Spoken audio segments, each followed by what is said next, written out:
AP రాజకీయం అనేది చాలా రసవత్తరంగా నడుస్తుంది. YCP versus TDP. అంటే మీరు రసవత్తరంగా చాలా చప్పగా ఉందండి. ఇప్పుడు నీకు ఒక చేతితో చప్పట్లు మోగవు కదా. ఆంధ్రప్రదేశ్లో సో వైసీపీ వాళ్ళము అసలు అసెంబ్లీకి మేము రామంటున్నారు. టీడీపీ వాళ్ళము మీరు రండి రండి బాబు రండి అని వీళ్ళు బతిలాడుకుంటున్నారు. ఇతనికేమో గుబులు దిగులు బెంగ భయం అన్నీ ఉన్నాయి. జగన్మోహన్ రెడ్డికి ఇంకా క్రేజ్ అంటే జనాల దగ్గరికి పోతే ఈ క్రేజ్ ఆయన తెచ్చిపెట్టుకున్న క్రేజా, కిరాయి క్రేజా, ఒరిజినల్ క్రేజా? వాళ్ళు బతికే ఫేక్ అండి.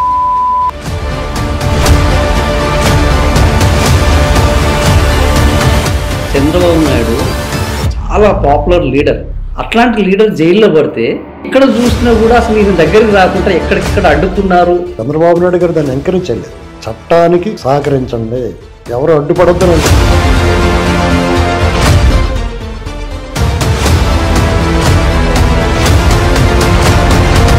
జనసేనకు టీడీపీకి మధ్య మొదలైంది ఒక వారు.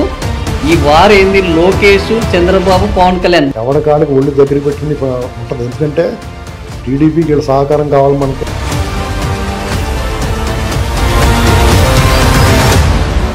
సార్, ఈ బనకచెర్ల విషయంలో చంద్రబాబు ఖచ్చితంగా నేను ఎట్టి పరిస్థితుల్లో కట్టనేనని రేవంత్ రెడ్డి అంటున్నాడు. వయా మీడియాగా ఛానల్ తర్వాత దాని గురించి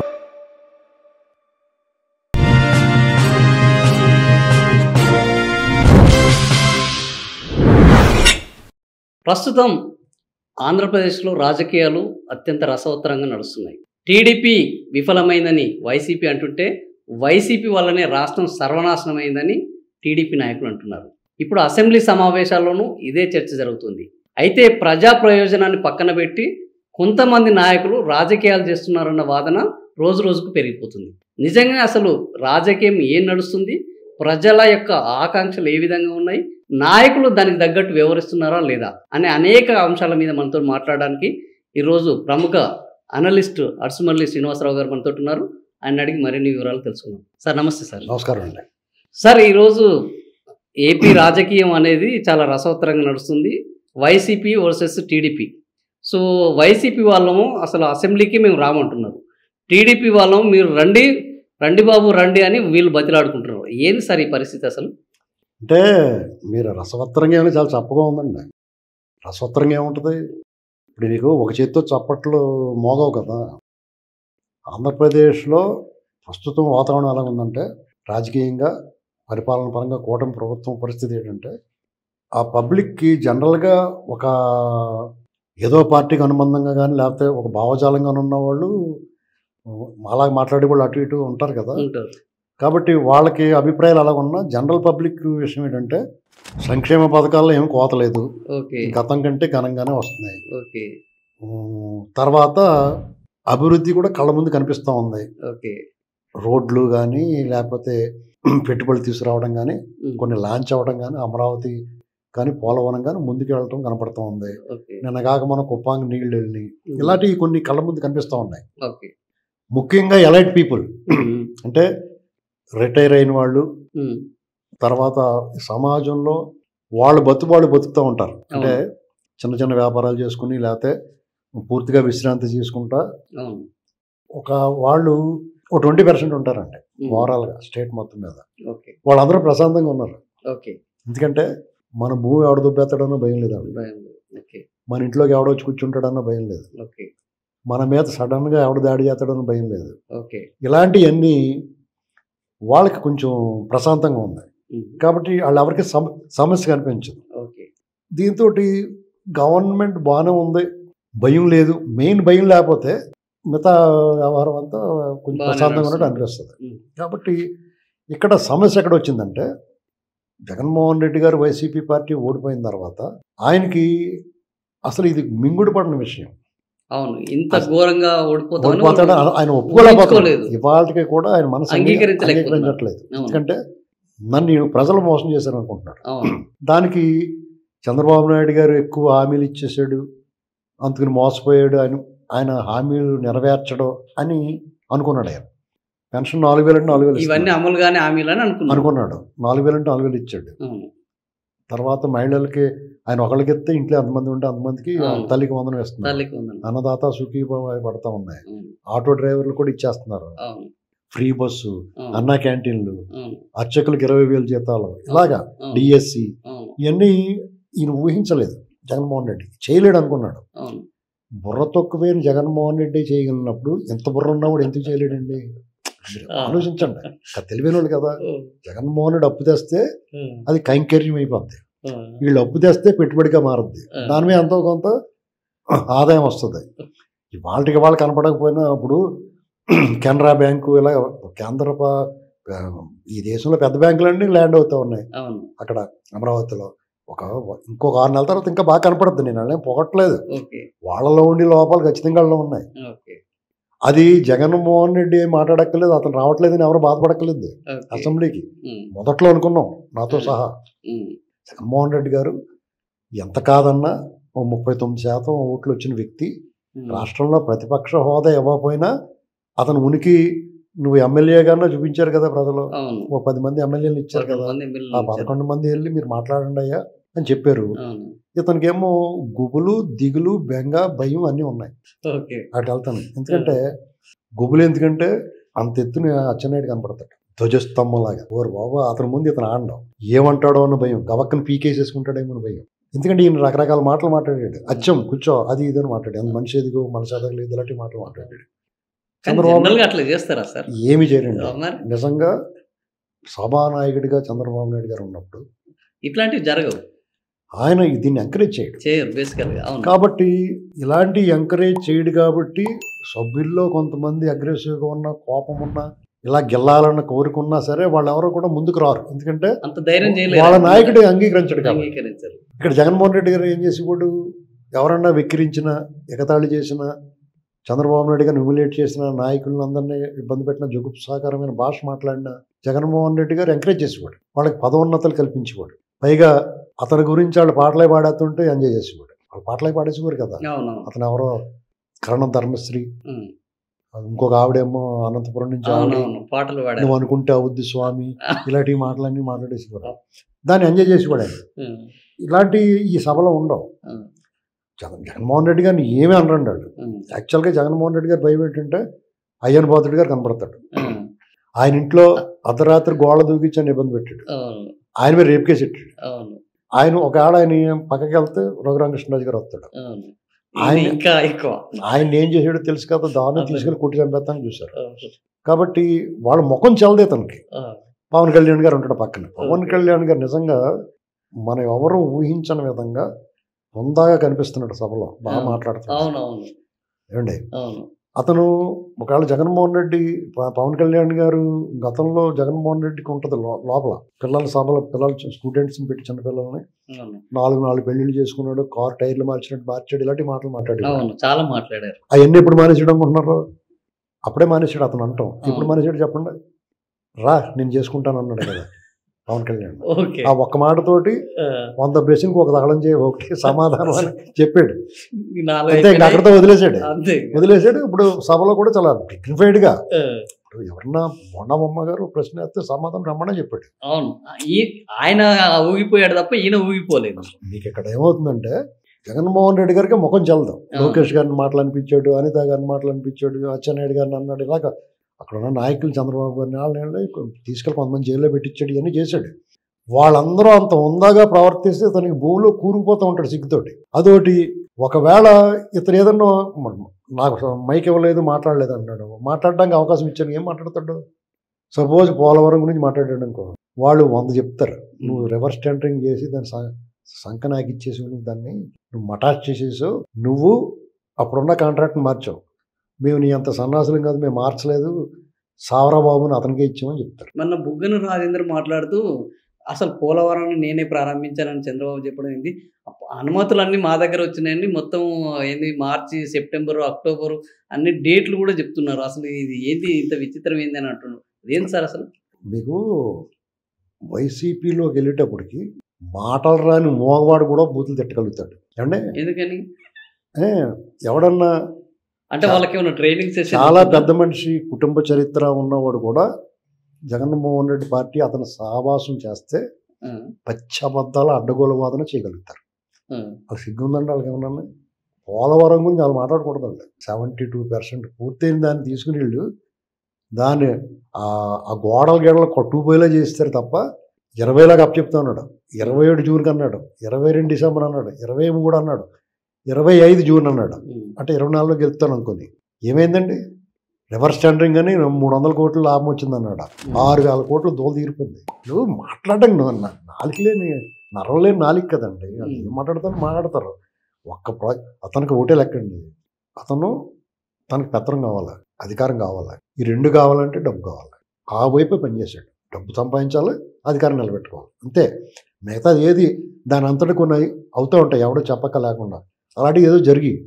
కానీ ఇప్పటికీ జగన్మోహన్ రెడ్డికి ఇంకా క్రేజ్ అంటే జనాల దగ్గరికి పోతే జనాలు విపరీతంగా మీద పడడము, ఏంది ఉరికి రావడం, హెలికాప్టర్ చుట్టుముట్టడం, ఇది ఏంటి సార్ అసలు? ఈ క్రేజ్ ఆయన తెచ్చిపెట్టుకున్న క్రేజా, కిరాయి క్రేజా, ఒరిజినల్ క్రేజా? అంటే మొత్తం కిరాయి క్రేజ్ అనలేం, కానీ మాస్ హిస్టీరియా ఉంటుందండి. ఎలాగంటే ఒక 10 మంది చేయి అంటే ఇంకో 10 మంది చేయి అంటారు వెనకాల. అలాగా ఉంటుంది. దాన్ని క్రియేట్ చేస్తారు వాళ్ళు. గ్రీన్ మ్యాట్ మీద జనాలు చూపించడం, హెలికాప్టర్ మీద ఎక్కేందుకు దూకేస్తాడండి ఎవడన్నా. ఎప్పుడన్నా దూకారు అలాగే? అది ఎవడన్నా పురమాయించకపోతే ఆ ప్రొఫెల్లర్ తగిలితే ఏమైపోతారు వాళ్ళు? అంతే కదా. ఇప్పటి వరకు నాయకులు ఎవడ పర్యటన చేసిన హెలికాప్టర్ హెలిప్యాడ్ దగ్గరికి ఎవరన్నా ఎలా చేశారా? జనరల్ గా మన అనంతపురంలో అయితే అది విచిత్రంగా ఉన్నది. అదే మీకు ఇదంతా కూడా ప్రీ ఫ్యాబ్రికేటెడ్. వాళ్ళు బతికే ఫేక్ అండి. మీకు మాట చెప్తాను, మీకు సింపుల్ గా మాట చెప్తాను. మీకు జగన్మోహన్ దారి అడ్డదారి అండి. అతను ఆడే గేమ్ ఫౌల్ గేమ్ అండి. చంద్రబాబు నాయుడు గారు ఆడే గేమ్ రైట్ వే, ఆయన ఆడే గేమ్ ఫెయిర్ గేమ్.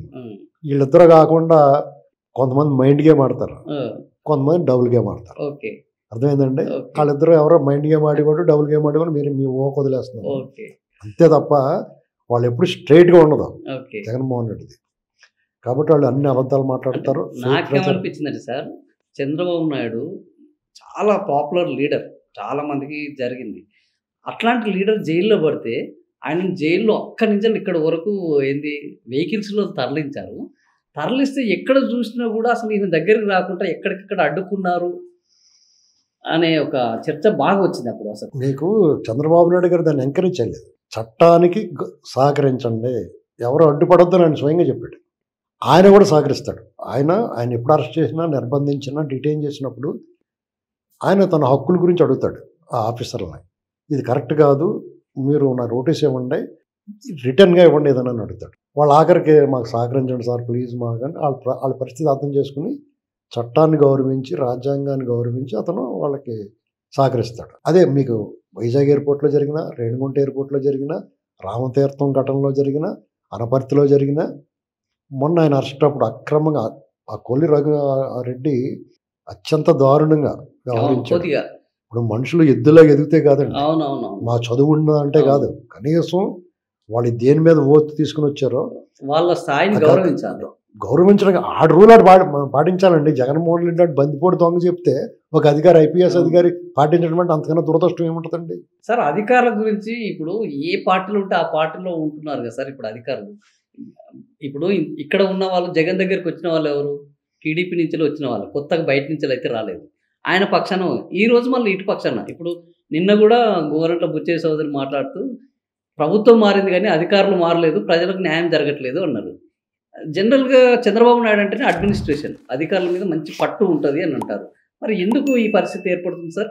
మీకు దీనికి చాలా లోతుగా 2004కి వెళ్ళిపోవాలి మనం. ఎందుకంటే తెలుగుదేశం ప్రభుత్వం, కాంగ్రెస్ ప్రభుత్వం రెండు ఉండే ఉమ్మడి రాష్ట్రంలో. కాంగ్రెస్ ప్రభుత్వంలో ఎక్కువగా ఎవరి చేతిలో ఉండేదో మీకు తెలుసు. తెలుగుదేశం ప్రభుత్వం అంటే ఎన్టీ రామారావు గారు, చంద్రబాబు. వీళ్ళు ఉద్యోగాలు, నియామకాలు అన్నీ కూడా తెలుగుదేశం ప్రభుత్వం, మీరు ఎప్పుడైనా సరే అబ్జర్వ్ చేసుకోండి కావాలంటే, నేను చెప్పింది ఒట్టిదో నిజం, తర్వాత చూసుకోండి. వాళ్ళు పారదర్శకంగా ఉంటాయి నియామకాలు. అంటే రామారావు గారు వచ్చిన తర్వాతే కాంపిటేటివ్ ఎగ్జామ్స్ మొత్తం మారిపోయింది, వాళ్ళ కౌన్సిలింగ్, టీచర్లైనా ఉద్యోగులైనా ఎవరైనా సరే వాళ్ళంతా బాధ్యతగా ఉండేటట్టు వాళ్ళంతా కూడా సిస్టమేటిక్ గా ఉంటుంది. మీకు at the same time Congress ప్రభుత్వం 89, 90 ఆ డోర్లు ఎత్తేసి రెండరా మెల్లగా దూరిపేస్తారు. తర్వాత మళ్ళీ మొన్న జగన్మోహన్ రెడ్డి గారు కూడా ఏపీఎస్సీ ఏం చేశారు చూశారు కదా. దాని చంద్రబాబు గారు వాళ్ళు ఇప్పుడు దాన్ని ఏం చేయాలో అర్థం అవ్వక వాళ్ళు ఏం మాట్లాడుతున్నారు వాళ్ళకి అర్థం అవ్వట్లేదు. అప్పుడు తెలుగుదేశం వాళ్ళకి మీకు అక్కడ పొరపాట్లు జరిగింది. అది ఉంచాలా ఉంచకూడదా, ఉంచితే ఒగ్గోలా, తీసేసారని కూడా నిజంగా అందులో నిజాయితీ పనులు ఉంటారు, దెబ్బైపోతారు. కొంతమంది జెన్యున్ గా చదువుకుని గెలిచి వచ్చి ఉంటారు కదా. మెజారిటీ ఎవరున్నారో చూసుకోవాలి. ఇవన్నీ పెద్ద సంక్లిష్టం చేస్తారండి వాళ్ళు. మీకు మంచినీటి బాగా ఉంటుందండి, అందులో ఒక సీస చిన్న డ్రాప్ విషం పోసడంకో ఆ పక్కన బాగానే పడుతుందిగా, తీసుకు తాగడానికి భయం మనకి, కలిసిపోయింది ఏమో, కంటామినేటెడ్ అయిపోద్దేమో. ఇలాగా రాజశేఖర రెడ్డి దగ్గర మొదలైంది ఈ కలుషితం. కంప్లీట్ వాళ్ళ మనుషులను అంటే ఓన్లీ క్యాస్ట్ అనే కాదు, వాళ్ళ మనుషులు అందులో పెట్టుకుంటారు. వాళ్ళు ఇతర దేశాల్లో ప్లాంటర్స్ ఉంటారు. ఆ మధ్యన అనంతపురంలో దొరికారు చూసారా, ఒక మన ఇతర దేశం వాళ్ళు పారిపోయారు, 30-40 ఏళ్ళు నుంచి ఉండిపోయాడు. సడన్ గా ముఖం బయటకు వచ్చింది. అలాగే వీళ్ళు ఇక్కడే ఉండిపోయి పని చేస్తూ ఉంటారు. కరెక్ట్ గా వాళ్ళు మాస్క్ తీయాల్సి వచ్చినట్టు దేశోద్ధారకుల సినిమాలో లాస్ట్ లో ప్రభాకర్ రెడ్డి మాస్క్ తీసినట్టు తీస్తారు వీళ్ళు. అర్థమైంది మీకు? అలాగే మొన్న జగన్మోహన్ రెడ్డి వచ్చినోడికి మొత్తం అన్ని మాస్కులు తీసి పక్కన పెట్టేశారు. అప్పుడు దాకా వాళ్ళు దాచుకున్నారు. చంద్రబాబు నాయుడు గారు కూడా మోసపోయాడు, ఒక రకంగా చెప్పాలంటే. ఇప్పుడు ఆయన ఇలా వ్యక్తిగతంగా కక్ష కట్టుకుని కులము మతం ప్రాంతం వాళ్ళు మీరు పనిచేయండి అధికారులు అని వాళ్ళకి స్వేచ్ఛను ఇచ్చేవాడు. ఈయన ఇచ్చిన స్వేచ్ఛను వాడుకుని వాళ్ళు మంచి పేరు తెచ్చుకున్నారు. అధికారికి మంచి పేరు ఎక్కడ వస్తుంది? అధికారంలో ఉన్న మంత్రుల్ని నాయకుల్ని వాళ్ళ మాట వినకపోయినా, వాళ్ళు మంచి చెప్తే కూడా వినకపోతే కూడా మంచి పేరు వస్తుంది వాళ్ళకి. అదొక అడ్వాంటేజ్. ఇప్పుడు ఒక మంత్రి గారు చెప్పాడు వినలేదు, చాలా స్ట్రిక్ట్ అని వదిలేదు, ఆడి ఖరీదు పెరిగిపోతూ ఉంటుంది. ఇప్పుడు వాడు ఒక ఆఫీసర్ ఉన్నాడు అనుకోండి, ఒక మోస్ట్ కరప్టెడ్ ఉంటాడు. అతను 100 రూపాయలు అడిగాడు అనుకో, మీరు 10 రూపాయలు బేరం ఆడతారు. అలా బేరం ఆడుకుని తీసుకుంటారు. మీకు మోస్ట్ చాలా సిన్సియర్ అన్నవాడు కూడా కరప్ట్ అయిపోతాడు, కానీ వాడి రేట్ ఎక్కువ ఉంటుంది. ఇదే పనికి వీడు 100 రూపాయలు చేస్తాడు, 1000 రూపాయలు చేస్తారు. అలాగా బాబు గారి దగ్గర ఉన్నప్పుడు వీళ్ళందరూ కూడా చాలా ఎవరిని లెక్చరీలు, బాబు గారికే సమానం, వాళ్ళు స్వేచ్ఛనిచ్చాడు. ఇలాగని చెప్పేసి వాళ్ళ పేరు జవహర్ రెడ్డి, దాకా అజయ్ కల్లాన్ రెడ్డి, ఇలా ఒక అతను వైవైఆర్ కృష్ణారావు, ఇలాంటి బ్యాచ్ అంతా మంచి పేరు తెచ్చేసుకున్నారు. అంత నిజంగా మంచి పేరు తెచ్చుకుని బాగా పనిచేసిన వాళ్ళు ఉన్నత స్థానాలకు వెళ్ళారు. వీళ్ళు కూడా నంగిగా ఉంటా, స్ట్రిక్ట్ గా ఉంటా, వాళ్ళు సోమవారంగా ఏడుశనగపప్పు జీడిపప్పు తింటానే ఉన్నారు వాళ్ళు. కానీ బాగా పనిచేసినట్టు కనిపించారు. నిజంగా కూడా పనిచేసేవారేమో ఆయన వల్ల. అంటే ఇప్పుడు మీరు చెప్పిన దాని ప్రకారం మన పీసీబీది ఒకటి జరిగింది, అధికారులు చెప్తే వినట్లేదు. ఇక్కడ అధికారులు ఓనం చెప్పినట్టు వినట్లేదా, లేకపోతే మంచిగా పనిచేయడం వల్ల పవన్ కళ్యాణ్ చెప్తేనే వింటున్నట్టు? ఈ అధికారులు ఎటువైపు? రెండు ఉంటాయండి. ఇప్పుడు ఏం చేస్తారంటే వాళ్ళు స్ట్రిక్ట్ గా ఉండండి అని ఒక ఆదేశాలు వచ్చినాయి హైర్ అథారిటీస్ నుంచి. పవన్ కళ్యాణ్ స్ట్రిక్ట్ గా ఉండమని ఆదేశాలు ఇచ్చారు. దాన్ని అడ్వాంటేజ్ గా తీసుకుని నిజంగా చేయాల్సిన పని కూడా చేస్తాం మానేస్తారండి. మీరేమో ఉంటే పవన్ కళ్యాణ్ అడగండి అంటారు, వాడికి ఇష్టం ఉండదు. మీకు కొంతమంది చపాతీ బ్యాచ్ అధికారులకి, చపాతీ బ్యాచ్ అంటే నార్త్ నుంచి వచ్చిన వాళ్ళు చెప్తాం, ఓపెన్ గా చెప్తున్నారు.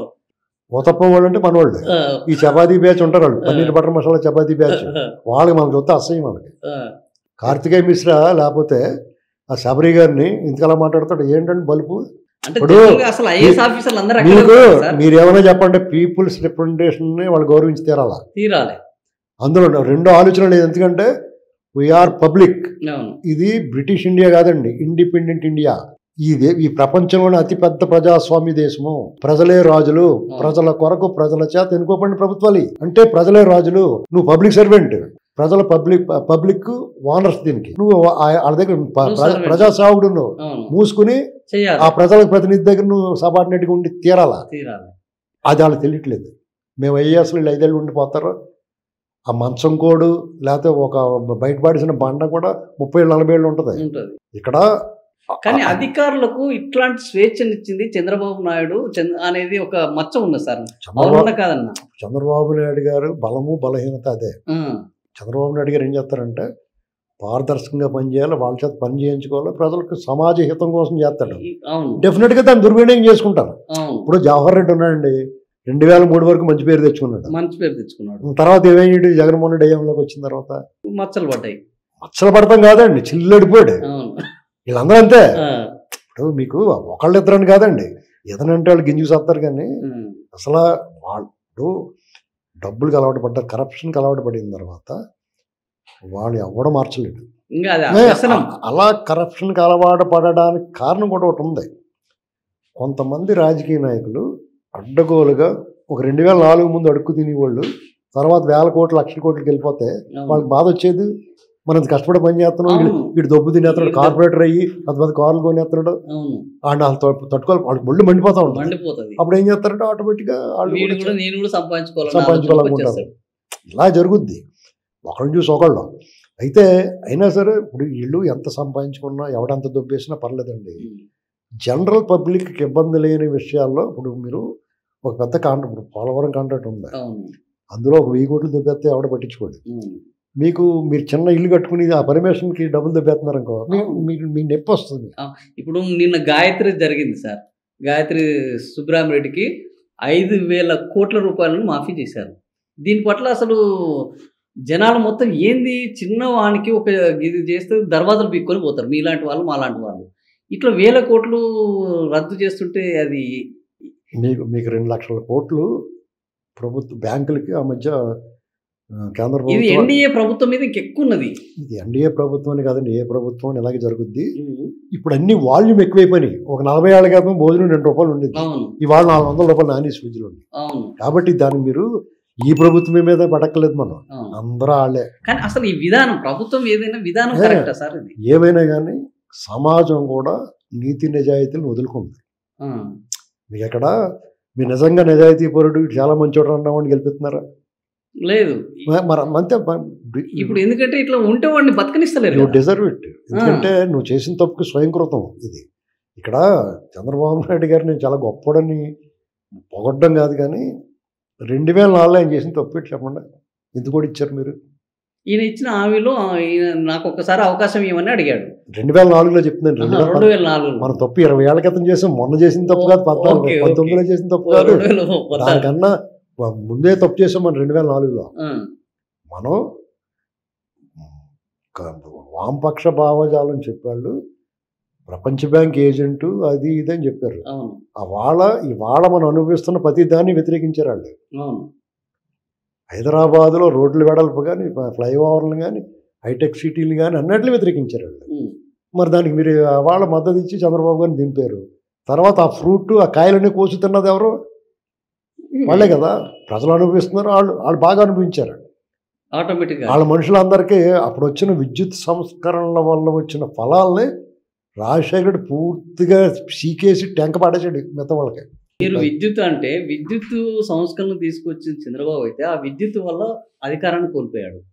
ఆ విద్యుత్ వల్ల అధికారాన్ని పొంది రాజుగా చిరస్మరణీయమైన స్థానాన్ని పొందాడు ఎవరు? రాజశేఖర రెడ్డి. ఇప్పుడు మీకు అతను అదే కొంచెం అదృష్టం కూడా ఉండాలి. ఎలాగంటే మీకు విద్యుత్ సంస్కరణల వల్ల ఇప్పుడు ఎలక్ట్రిసిటీ దాంట్లో ఏపీ జన్కో, ఏపీ ట్రాన్స్కో అంటే విద్యుత్తులో ఉన్న సరఫరాలో ఉన్న ఒకటి జనరేషన్ ఆ వృధా అయిపోయేదాన్ని కవర్ చేయడం కోసం తను ఒక సిస్టమ్ తీసుకురావచ్చు. అవసరమైతే ధరలు పెంచారు సార్, సిస్టమేటిక్ చేసాడు. దాని పెద్ద ఉద్యమం చేశారు, అసెంబ్లీలో ముట్టడికి పిలిపించారు బషీర్బాగ్ కాల్పులు. అప్పుడు మరి చంద్రబాబు నాయుడు గవర్నర్ నుంచి తొక్కిచ్చేసాడు, మమ్మల్ని చంపేశారని చెప్తారు. నిజమే అది. దానికి సంబంధించి డీజీపీ గారు ఏమన్నారంటే, అప్పుడున్న డీజీపీ గారు నిజమే మేము అటువంటి చర్య తీసుకోవడం వల్ల తీవ్ర ఇబ్బందులు కలిగి కొంతమంది మరణించారు, వామపక్ష భావజాలం ఉన్నవాళ్ళు పాపం. కానీ ఆ విషయంలో మేము అలా స్ట్రిక్ట్గా లేకపోతే వాళ్ళు అసెంబ్లీ మీద దాడి చేసి దానికన్నా పెద్ద విపత్తు కదా అది. ఇలాగా ఇప్పుడు పైగా మీకు దాని వెనకాల రాజశేఖర రెడ్డి గారు ఉన్నాడు, కొంతమంది కిరాయి బ్యాచ్ ఉంటారు. వాళ్ళకి మీకు అది చెన్నారెడ్డి గారు చెప్పాడు కదా, వాళ్ళు రెడీగా ఉంటారు, కొంతమంది వచ్చి ఇందులో జాయిన్ అయిపోతారు. పెద్ద ఇది అయిపోద్ది అంతా. ఇది ఇవాళకి కూడా బషీర్బాగ్ కాల్పుల గురించి మాట్లాడే వాడు ఎవడైనా సరే ముద్దికొండ కాల్పుల గురించి మాట్లాడరు. గంగవరం పోర్టులో జరిగిన దాని గురించి మాట్లాడతాడా? సోంపేట కాల్పుల గురించి మాట్లాడతారు. వాటి వల్ల అధికారాలు మారలేదు కదా సార్, వీటి వల్ల అధికారం మారిపోయింది. మీకు ఒక బషీర్బాగ్ సంఘటన తోటి చంద్రబాబు అధికారం మారిపోయింది, చంద్రబాబు యొక్క మొత్తం వ్యక్తిత్వం మారిపోయింది. నల్లమల కొండల్లో కొండ మీద భోజనం చేసి విశ్రాంతి తీసుకున్న వాళ్ళకి భోజనంలో విషం కలిపి వాళ్ళందరూ సామూహికంగా హతమార్చారు, వధించారు రాజశేఖర రెడ్డి గారి హయాంలో. అది గుర్తుపెట్టి, అది ఎవరన్నా గుర్తుందా? చర్చల పేరిట పిలిచి అడవిలో అన్నలు నిజంగా నిజాయితీ పనులు వాళ్ళ వీళ్ళ బ్యాచ్ కానీ వాళ్ళందరూ లేపేసి వీళ్ళ బ్యాచ్ ఉంటారు అందులో. నీకు అర్థమైందా? రాజశేఖర రెడ్డి వాళ్ళకి ఒక బ్యాచ్ ఉంటుంది నక్సలైట్లో కూడా, వాళ్ళకి నచ్చిన వాళ్ళందరూ లేపించేస్తారు వాళ్ళ చేత. దుద్దిళ్ళ శ్రీపాదరావు గారిని, వ్యాస్ గారిని, ఉమేష్ చంద్ర గారిని, ఆఖరికి చంద్రబాబు గారి మీద బాంబు పెట్టేసింది కూడా వీళ్ళ బ్యాచే. ఓకే. అదంట వాళ్ళ అకౌంట్లో వేస్తారన్నమాట వీళ్ళు లేపించేసి. ఇప్పుడు మాధవరెడ్డిని కూడా చంపించారు. ఖచ్చితంగానే అది కూడా రాజశేఖర రెడ్డి బ్యాచే. ఇప్పుడు మీకు వాళ్ళకు బ్యాచ్ ఉంటారండి, వాళ్ళ టీం ఉంటుంది అందులో. వీళ్ళ సానుభూతి పరులు. కరుణాకర్ రెడ్డి వాళ్ళు, తిరుపతి కరుణాకర్ రెడ్డి ఉన్నాడు కదా. కానీ ఇది విచిత్రం కదా సార్, చంపించింది ఒకరు, ఆ ముద్రను మోస్తున్నది ఇంకొకరు. ఇప్పటికీ చంద్రబాబు పేరే ఉంటది. ఇప్పుడు అది నక్సలైట్ల వామపక్ష భావజాలం ఉన్న అడవిలో అన్నలు ఆలోచించుకోవాలి. ఇది మనకు పడుతుంది కదా, వాళ్ళు ఏమనుకుంటున్నారు, మనమే వర్గశత్రువుని నిర్మూలించామనుకుంటున్నారు వాళ్ళు. అవును. కానీ వాళ్ళు పేరేమిచ్చింది, అందులో కొంతమంది వీళ్ళ బ్యాచ్ ఉంటారు కాబట్టి. మీకు చంద్రబాబు నాయుడు గారి మీద దాడి, అలిపిరి దాడి జరిగిందండి. ఆ గంగిరెడ్డి ఎవరు మనిషి? అవును. ఇంకా చెప్పాల్సిన అవసరం లేదు, స్పష్టంగా చెప్పగలేదు, అవసరం లేదు. పేరు చెప్తే సరిపోతుంది. మళ్ళీ ఏమన్నాడు, చంద్రబాబు గారికి సానుభూతి కబుర్లు చెప్తాం వెళ్ళేటప్పుడు. అంటే కొన్నిసార్లు చంద్రబాబు నాయుడు గారు స్వయంకృతమే అనొచ్చు సార్. డెఫినెట్ గానే, ఇప్పటికే అంటాను నేను. ఆయనకి ఎంత అనుభవాలు వచ్చినా సరే కొంతమంది క్షమించట. ఆయన బలము బలహీనత అదే. ఆయన్ని చాలా మంది ఆయన అరెస్ట్ అయినప్పుడు బయటకు వచ్చారంటే కారణం ఏంటంటే, ఈయన ఏం తప్పు చేయడరా పాపం ఇలాగ పడ్డారా అని చెప్పి బాధ వచ్చింది. అవును, బాధే. కేవలం బాధతోటి, కోపంతో కాదు, బాధతోటి. అదే జగన్ మీద అయితే కోపంతో వస్తారు. ఇప్పుడు జగన్ మీద కూడా చాలా మంది ప్రేమించారు అతను. ఎందుకంటే వాళ్ళ నాన్నగారు చనిపోయాడు. మీకు అతనిది రాజశేఖర రెడ్డి గారు. జగన్మోహన్ రెడ్డికి ఒక అలంకారం ఏంటంటే దీనవాదనం అతనిది. నిత్య శోకితుడు, నిరంతరం శోకిస్తూ ఉంటాడు, రోధిస్తూ ఉంటాడు. మా నాన్న చచ్చిపోడు బాబు అని అడుగుతూ ఉంటాడు. లేకపోతే విచిత్రం, జనాలకు ఒక్కొక్కసారి ఆలోచన మందగించేస్తుందండి. ఏమవుద్దంటే, రాజశేఖర రెడ్డి గారు చనిపోయాడు, చాలా దురదృష్టకరమైన మరణం. హతాశులై ఉన్నాను నేను.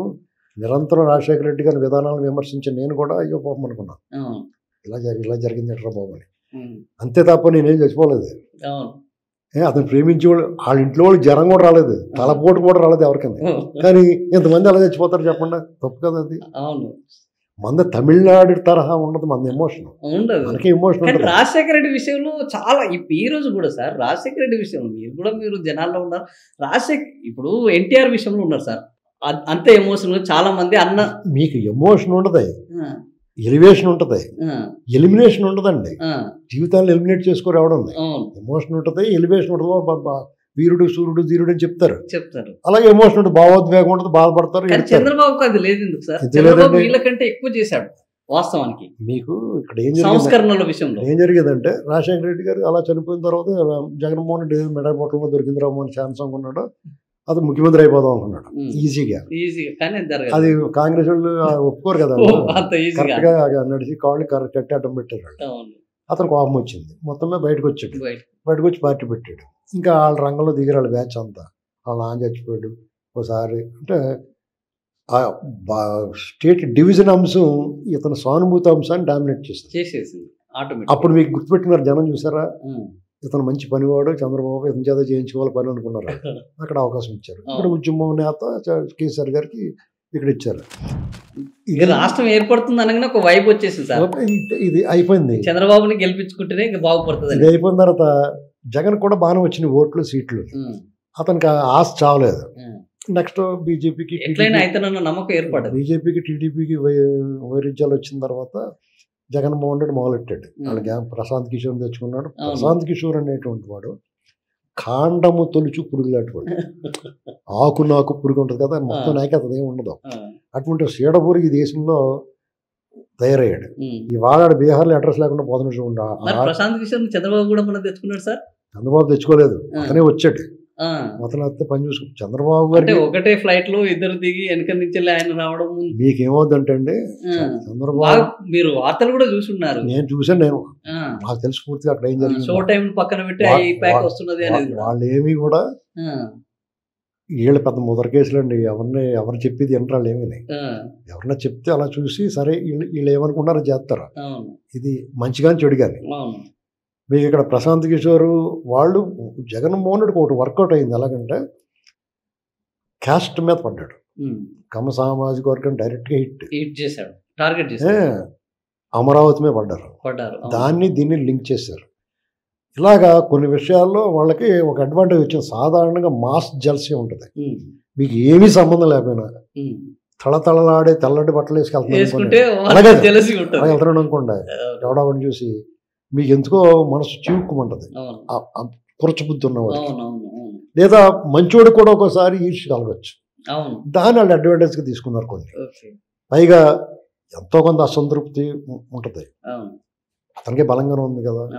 అలాగా కమ్మడి చేసిపోయింది, పింక్ డైమండ్ అని రకరకాలుగా చేశారు. ఆఖరి వాళ్ళ బాబాయ్ మర్డర్ కేసు కూడా ఈయన మీద చూస్తారు.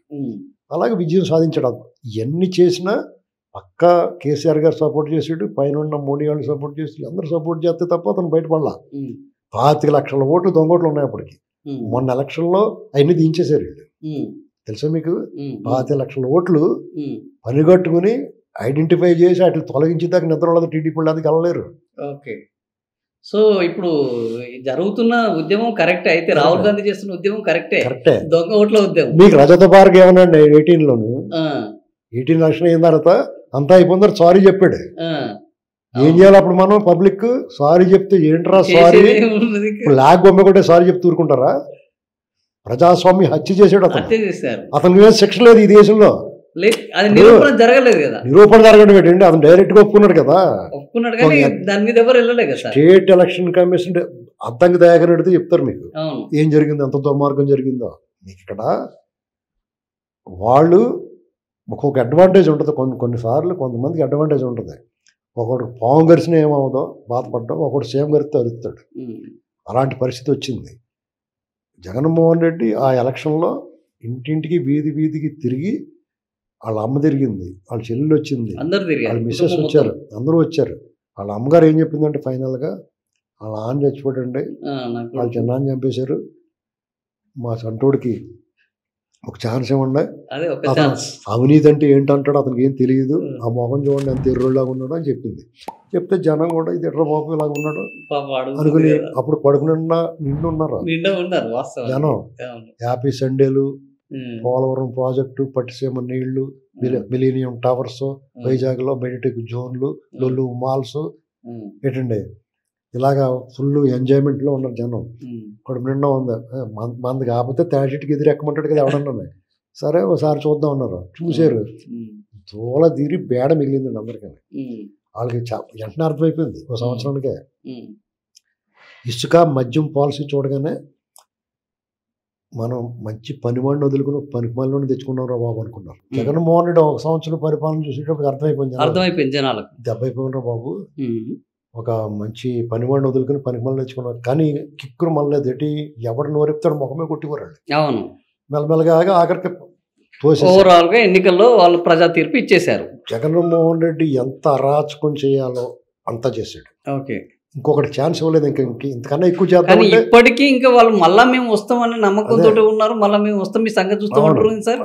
అది ఎట్లా వచ్చింది ఆ నమ్మకం అసలు? ఇప్పుడు అతను అరాచకం పీక్స్కి వెళ్ళిపోయాడు, శిఖరానికి వెళ్ళిపోయాడు, ఇంక దాని ఆ పైన ఏం లేదు. అవును, అవినీతి కూడా పీక్స్కి వెళ్ళిపోయాడు. మద్యం స్కామ్లు ఆడిది ఈ ప్రపంచం నివ్వెరపోయేలా చేశాడు. అది ఆ వినూత్నమైన ఆలోచన ఎవరికి రాదు. అంటే మనమే తయారు చేసి మనమే ఇంట్లో సాంబార్ రసం ఉన్నట్టు ఉండేసి దాన్ని ప్యాక్ చేసి ఇచ్చేయచ్చని ఎవరికి ఆలోచన రాలేదు. ఏ ప్రభుత్వం అయినా ఎవడన్నా సప్లై చేస్తే కమిషన్ కొడదాం అనుకుంటారు, ఇంటికాడ వండేసి సోమవారం కట్టెలు పోయి ఉన్నట్టు వండేసండి. ఇప్పుడు ఆ మధ్యన చేపల పులుసు పెట్టి ఆర్పి అలాగా ఇంట్లోనే తయారు చేశారు. ఇది అరాచకం, అవినీతి, అమానవీయం అన్నట్లు పీక్స్కి వెళ్ళిపోయాడు. ఇప్పుడు ఇప్పుడు ఓడిపోయాడు, ప్రజలందరూ కూడా తిరగబడ్డారు, సునామీలాగా వచ్చింది, ఇతను భరించలేకపోయారు.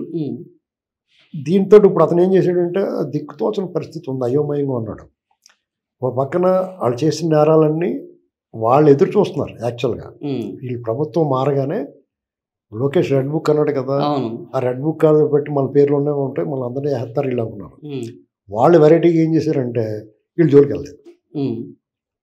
రెడ్ బుక్ అందాక పైన పెట్టండి బీర్వాలో అన్నాడు అనుకుంటున్నాను నేను, అలా ఉంది.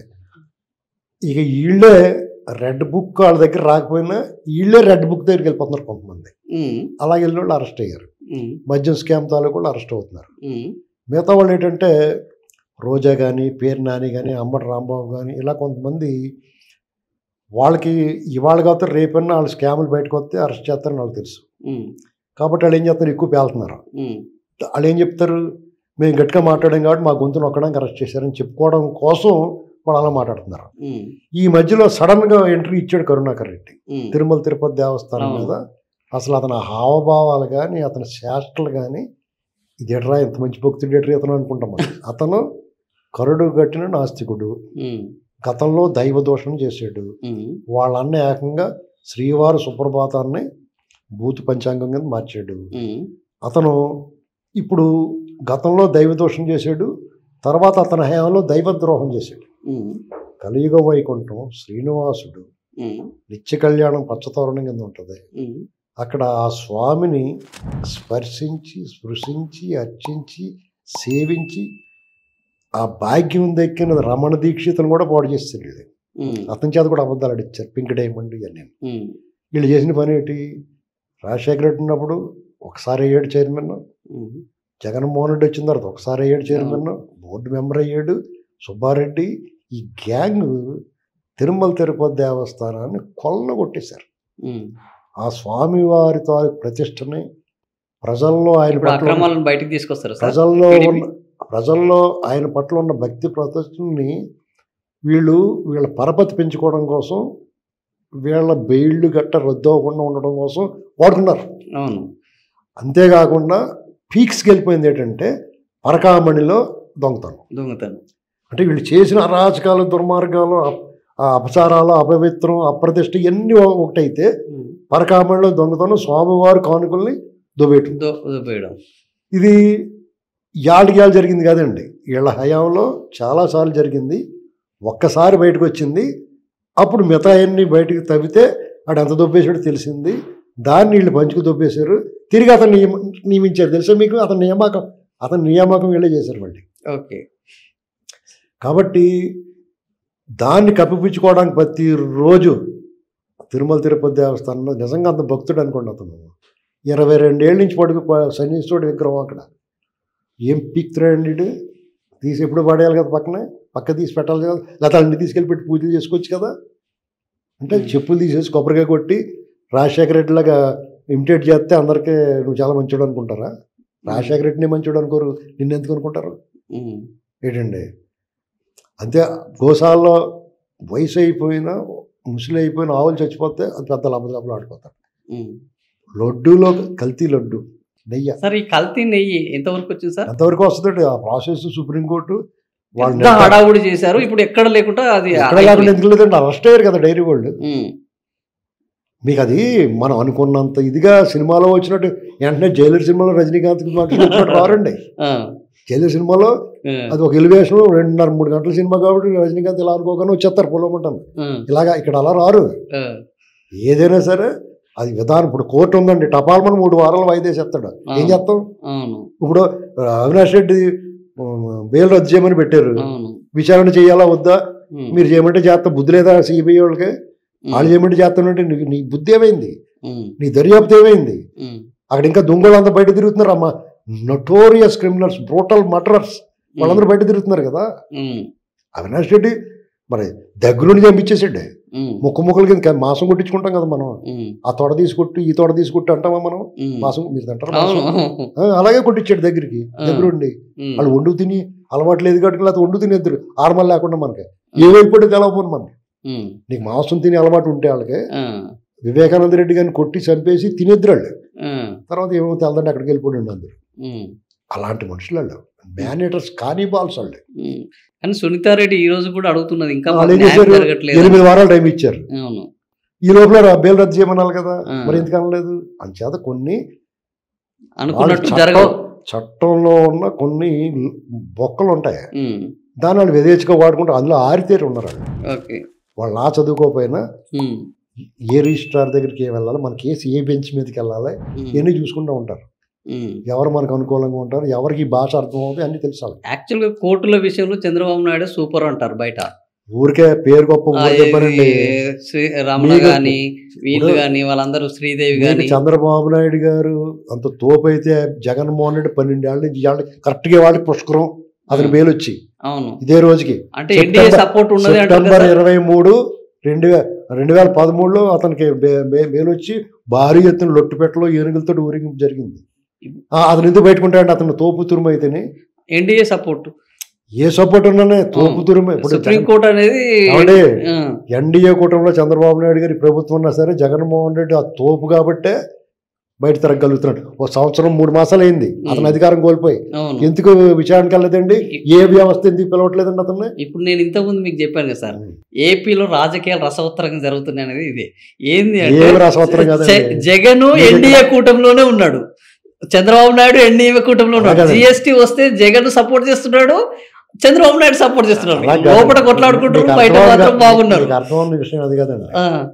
చంద్రబాబు నాయుడు గారి దగ్గర కానీ, ఎన్డీఏలో మిగతా పవన్ కళ్యాణ్ దగ్గర కానీ, బీజేపీ వాళ్ళ దగ్గర కానీ వాళ్ళ డబ్బులు వాళ్ళ దగ్గర ఉన్నాయి. జగన్ దగ్గర జనం డబ్బులు ఉన్నాయండి. ఆడు బాబు సొమ్ము ఏం లేదు అక్కడ. వీళ్ళందరికీ ఎంతో కొంత వీళ్ళు బాబు సొమ్ము ఉంది, లేదా వాళ్ళు కష్టపడిన సొమ్ము ఉంది. అంటే దశాబ్దాల తరబడి నిర్మించుకుని సామ్రాజ్యం ఉంది వాళ్ళకి. ఇతని దగ్గర అదేం లేదండి. అంటే పోతే ఇంటిగా వస్తే కొండని ఇతనికి ₹1,00,000 ఇవ్వాల్సిన 10 కోట్లు పడతాడు. అందరినీ కొనేసాడు. కొనలేదని చెప్పనండి, అమ్ముడైపోలేదని చెప్పనండి, ఎదవలని ఎవడన్నా సరే అందరూ అమ్ముడిపోయారు. వీళ్ళు ఎవడన్నా కెలుక్కోకూడదు, మూసుకుని తీసుకుని వాళ్ళ ప్రజలు ఏమీ చేయలేరండి. వాళ్ళకి అవకాశం కూడా 5 ఏళ్ళకి ఒకసారి ప్రభుత్వాలు మారుస్తారు అంతే. అది కూడా ఒకసారి చిన్న పొరపాటు చేస్తారనుకోండి, చరణ్ అట్టాడు వచ్చేస్తాడు మళ్ళీ. ఇక్కడ ఒకటి మనకు జరిగిన మేలు ఏంటంటే ఆంధ్రప్రదేశ్లో జగన్ మళ్ళీ రాడు ఇంకొక 1,00,000 కోట్లు పెట్టినా. ఎందుకంటే జనాలకి భయాన్ని పరిచయం చేశాడు అతను. ఎవడన్నా అవినీతి చేస్తాడో, అక్రమం చేస్తాడో, ఆక్రమణలు చేస్తాడు, కానీ భయాన్ని పెట్టలేదు ఎవడన్నా. మన తెలుగు వాళ్ళకి కొత్తగా పరిచయం చేసాడు అతను భయాన్ని, జగన్. ఆ భయం ఇప్పుడు కూడా అతనికి అతనేం మారలేదు. బయటకు వచ్చి నేను 2.0 పోతారు, రప్పని దరికేస్తాను అంటున్నాడు. కత్తులు ఇచ్చుకుని కరాల నృత్యం చేస్తున్నారు వాళ్ళు. ఏంటండి మరి పెట్టుబడి వస్తాలు కొట్టు తరివేస్తారు. 2.0 అంటే చంద్రబాబు నాయుడు 1995 చంద్రబాబుని చూస్తా అంటున్నాడు. ఇప్పుడు చంద్రబాబు నాయుడు గారు 1995 చంద్రబాబు అని చూపించకపోయినా చంద్రబాబు ఏం సార్? ఇప్పుడు మీకు కూటమి కొన్ని పెద్ద అడ్వాంటేజ్ అంటే జగన్. అతను బయటకు వచ్చి ప్రెస్ మీట్ పెట్టాడు అనుకోండి, అతని గ్రాఫ్ లేదా కూటమి గ్రాఫ్ కొద్దిగా తగ్గిందని ఏమన్నా జగన్ వచ్చి బయటికి రాకినా పెరుగుతుంది. అదేంటి? ఎందుకంటే ఇప్పుడు కూటమికి జగన్ ఒక 3-4 గదులు ఉన్న ఇంట్లో ఉన్నారండి మీరు. ఒక గదిలోంచి బయటకు వస్తూ ఉంటారు, మిగతా గదిలోకి వెళ్దాం అనుకుంటారు. అక్కడ మీకు నచ్చితే తిరుగుతూ ఉంటారు. ఇంకో గదిలోకి వెళ్ళగానే ఇప్పుడు మీరున్న గదిలోంచి వాళ్ళు వదిలిపెట్టి బయటకు వచ్చేద్దాం అనుకున్నారు, మీకు తలుపు తీయగానే దెయ్యం కనపడింది అనుకో, ఏం చేస్తారు మీరు? మళ్ళీ వెళ్ళిపోతారు కదా, మళ్ళీ ఆ గదిలో పోతారు కదా. అంతేనా ఒకవేళ కూటమి మీకు వద్దనుకున్నా ఆ తలుపు తీసి బయట రాగానే జగన్ కనపడతాడు మీకు. ఓరు బాబు ఇటు వద్దురా బాబు మళ్ళీ అనుకొచ్చేస్తారు. ఇది వాళ్ళకి అడ్వాంటేజ్. ఇప్పుడు అసెంబ్లీ చూసుకోండి, జగన్మోహన్ రెడ్డి రావట్లా, అక్కడున్న కూటమికి సంబంధించిన వాళ్ళే ప్రతిపక్షంగా పనిచేస్తున్నారు, నిలదీసేస్తున్నారు మంత్రులు. అది ప్రభుత్వాన్ని తీవ్రంగా విమర్శిస్తున్నారు. పబ్లిక్ ఏమనిపిస్తుంది, ఇంకా అర్థ పని ఏముందరు వీళ్ళే ఉన్నారు కదా అనుకుంటారు కదా. ఇప్పుడు మీకు వీళ్ళిద్దరే మొత్తం ప్రపంచం అంతా కవర్ చేస్తారు, ఇంకో 10 మందిని ఎందుకు పెట్టుకుంటారు మీరు? ఎక్కడి నుంచి ఒక టెక్నాలజీ వచ్చిందనుకో మీకు మొత్తం అమెరికా కూడా ఎక్కడి నుంచి తీసేస్తున్నారు. ఇప్పుడు కొత్త వాదన వినిపిస్తుంది సార్, మీరు చెప్పిన వాదన ఇది. అయితే ఆల్రెడీ జనసేనకు టీడీపీకి మధ్య మొదలైంది ఒక వారు. ఈ వారు ఏంది, లోకేష్, చంద్రబాబు, పవన్ కళ్యాణ్ బాగున్నారు, ఒకరినొకరు అర్థం చేసుకుంటున్నారు, వెళ్ళంటే వెళ్ళంటారు. కానీ కింద ఉన్న జనసేన వర్సెస్ టీడీపీ ఈ వారు బాగా తీవ్రమైంది. వీళ్ళకి ఇక ప్రతిపక్షం అవసరం లేదు, రేపు వీళ్ళే కొట్టుకుంటారు అన్న ఒక వాదన మొదలైంది. అప్పుడే మీకు డెఫినెట్గా ప్రశ్న ఉండాలండి. ప్రభుత్వానికి వాళ్ళ ఎమ్మెల్యేలు ప్రశ్నించడాన్ని మనం స్వాగతించాలి. అవును, మన అధికారంలో ఉన్న మనం మాట్లాడకూడదు, ముసుగు గుచ్చాలి, ఏం జరిగిందని ముసుగు గుచ్చుకోకుండా వాళ్ళు ప్రశ్నించడం, వీళ్ళు సమాధానం చెప్పడం అనేటువంటిది అసలు ప్రజాస్వామ్యం కనపడుతుంది. దీన్ని నాలాటోడు మీలాటోడు కొంతమంది అతిగాళ్ళు ఎవరైనా వాగుతారేమో, కానీ ఎవడకాళ్ళకి ఒళ్ళు దగ్గర పెట్టుకుని ఉంటుంది. ఎందుకంటే టీడీపీకి వీళ్ళు సహకారం కావాలి, మనకి ఘన విజయం సాధించడానికి వీళ్ళు సహకరించారని వాళ్ళు అనుకోవాలి. ఓరు బాబు ఒకటి కూడా గెలవకపోయినా కానీ, మన నాయకుడు గెలవకపోయినా కానీ వీళ్ళు కూడా ఉండటం వల్ల మనకు పని జరిగింది, పవర్ ఎంజాయ్ చేస్తున్నాం, మంచి మర్యాద పొందుతున్నాం, ఇంకెందుకన్నా ఎక్కువ మనం చేస్తే కానీ మన కూడా దెబ్బైపోతాడు అనుకోవాలి. కొంతమంది ఏమంటారు, పవన్ కళ్యాణ్ గారు పదవి ఉండకూడదు, ఆయన ప్రజల్లో తిరగాలి, అలా ఆవేశంగా ఉండాలి, వీళ్ళకి పనిచేరకాలు కూడా ఉన్న వాళ్ళు కొంతమందికి వాళ్ళ ఆలోచన అలాగ ఉంటుంది. మీకు సడన్ గా మీకు కూడా ఉన్నవాడు చాలా పెద్దోడు అయిపోతే కూడా మీకు లోపల బాధ వస్తుంది. ఇప్పుడు సపోజ్ రేవంత్ రెడ్డి గారు మీరు రోజు టిఫిన్కి వెళ్ళి వరకు నానేసి వెజ్కి, అతను కొన్నాళ్ళు పోయినారు, సీఎం అయిపోయినారు, మీతో రాడు కదా, బాధ వచ్చేది కదా. సేమ్ పవన్ కళ్యాణ్ గారు కూడా ఉన్నా చంద్రబాబు గారు కూడా ఉన్నా, లోకేష్ గారు కూడా ఉన్నా, ఎవరికైనా సరే మీ కూడా తిరిగి కూడా సడన్గా పెద్దోడైపోతే మీ ఫ్రెండే చూసేవాడు అందరికి వెళ్తే చాలా ఫ్రెండ్స్ రాకుంటారు, కానీ మీ లోపల కొత్త కొత్తలు ఆడిపోతూ ఉంటుంది. అది మానవ సహజం. ఓకే. కాబట్టి ఈ వైరు ఉందనుకోండి, ఏ కర్ర నగ్గుంటే ఆ కర్ర కాలుతుంది. ఇది ఎవడో ఒకటి చెప్పక్కర్లేదు, విన్ విన్ సిచ్యువేషన్ అండి. ఎవడో మీకు ఒకటి మాత్రం క్లియర్గా చెప్పాల్సిందే, క్లియర్ అండ్ లౌడ్గా చెప్పాల్సింది ఏంటంటే, వీళ్ళకి కలిసి ఉంటే కలదు సుఖం, విడిపోయినా కానీ టీడీపీ సర్వైవ్ అవుద్దాం కానీ మిగతా వాళ్ళు సర్వైవ్ అవ్వరు. అది గుర్తుపెట్టు. అది నేను టీడీపీ గురించి అని కదా, ఎందుకంటే తన 40 సంవత్సరాల చరిత్ర. ఇప్పుడు జనసేనని బీజేపీ వాళ్ళు రెచ్చగొట్టి రేపు సనాతన ధర్మం వైపు ఆల్రెడీ ఇప్పుడు పవన్ కళ్యాణ్ సో బీజేపీ ఎలాగో పాగా వేయాలని చూస్తున్నది ఆంధ్రప్రదేశ్లో. ఆల్రెడీ బీజేపీకి ఎవరు జగన్ స్లీపింగ్ పార్ట్నరు, బీజేపీకి వాళ్ళకి సపోర్ట్ చేస్తున్నాడు అన్ని విషయాల్లో. రేపు జనసేన కూడా ఇటువైపు వస్తే మనం అక్కడ ఇంకా బ్రహ్మాండంగా ఫర్ ఎవర్ పాగా వేయొచ్చు అన్న ఆలోచన అట్లాంటి రాజకీయం చేస్తుంది అని అంటున్నారు. దాంట్లో బొగ్గ అయ్యేది అప్పుడు దెబ్బ అయ్యేది టీడీపీ అవుతుంది కదా, జనసేన కాదు కదా. ఇప్పుడు టీడీపీని దెబ్బేయాలంటే వాళ్ళకి సాధ్యం కాదండి. ఎందుకు సాధ్యం కాదంటే 2019లో వేశారు కదా సార్, ఇట్లనే దెబ్బేసినా కానీ మొత్తం తుడిచిపెట్టేయలేకపోయారు కదా. అది సాధ్యం కాదు. దెబ్బేయడం జయాపజయాలు సహజం కదండి. జయాపజయం, కానీ రాష్ట్రం నష్టపోతుంది కదా. రాష్ట్రం నష్టపోతే నష్టపోకుండా చూసుకోవాల్సింది ఎవరో ప్రజలే. ఇప్పుడు అది తెలిసింది కదా, దోలు తీరింది కదా. మళ్ళీ ఈసారి మోడీ గారు చెప్పారు కదా, మళ్ళా కడుపు నింపుతుంది, మళ్ళా తాడి చెట్టు. ఇప్పుడు అందుకనే పూర్తిగా కడుపు నింపట్లేదు కదా, వీళ్ళు అందుకునే కదా పూర్తిగా కడుపు నింపరు కదా. ఎక్కడ సార్ అసలు ఆంధ్రప్రదేశ్ లో ఉన్న సంక్షేమ కార్యక్రమాలు ఇప్పుడు ప్రపంచంలో ఎక్కడ లేవు. ఇప్పుడు మీకు ఆ కడుపు నింపడం అని కాదు, నేను పూర్తిగా ఎవరికి కూడా అట్టు కాకుండా ముక్క కాకుండా ఉండిస్తున్నారు వీళ్ళు. పూర్తిగా జగన్మోహన్ రెడ్డి అంటే పవన్ చంపట్లేదు. మీరు ఓవర్ యాక్షన్ చేస్తే పవన్ తీసుకొచ్చి మీకు ముందు పెడతారు వాళ్ళు. అర్థమైందా?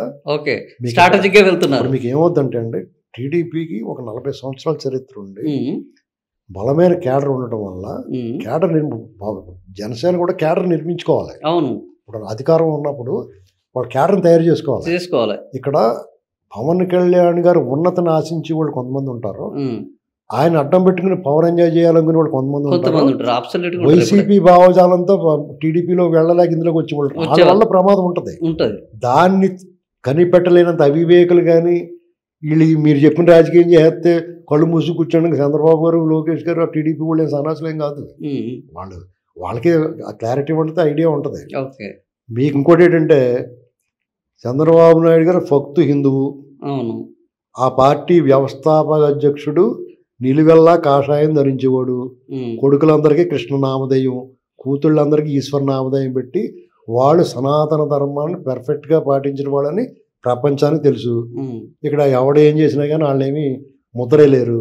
హిందుత్వం జీవన విధానం పాటించి ఇష్టదైవం వెంకటేశ్వర స్వామి దగ్గరికి చంద్రబాబు నాయుడు గారు ఏ రకంగా ఆయన భక్తి ప్రతిపత్తులు చాటుకుంటాడో మనందరికీ తెలుసు. ఈయన దైవద్రోహి, దైవదోషం చేస్తాడు, మతద్రోహి అని ఎవడం ముద్రలేడు. ఆయన ఒక్కసారి జై శ్రీరామ్ అనగానే రామతీర్థంలో వీళ్ళు గరగాట రికార్డింగ్ అంతా అయిపోయింది.